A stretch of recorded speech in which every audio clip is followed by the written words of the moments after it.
Mga kababayan, humanda na kayo sa isang malaking balita. Isang malaking dagdag sahod ang paparating na pwedeng magdala ng malaking pagbabago.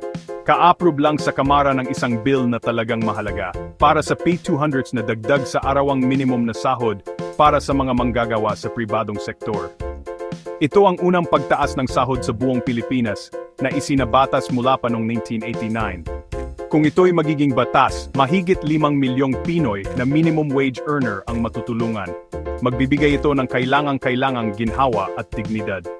Ayon kay Kinatawan Jude Asidre, ang dagdag sahod na ito ay magbibigay ng kaunting luwag para mabili ng mga manggagawa ang kanilang mga pangunahing pangangailangan at para sumigla ang ating ekonomiya.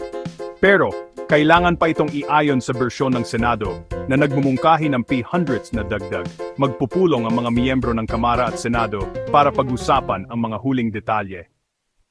Maraming may-ari ng negosyo, lalo na yung mga galing sa micro, small, at medium enterprises, ang nag-aalala kung kakayanin ba nila itong dagdag sahod. Pero sabi naman ng mga leader ng manggagawa, ang sahod ngayon ay pangmahirap talaga. Manatiling nakatutok habang sinusundan natin ang makasaysayang pangyayaring ito. Ito na ba ang simula ng bagong panahon para sa mga manggagawang Pilipino? Tanging panahon lang ang makapagsasabi.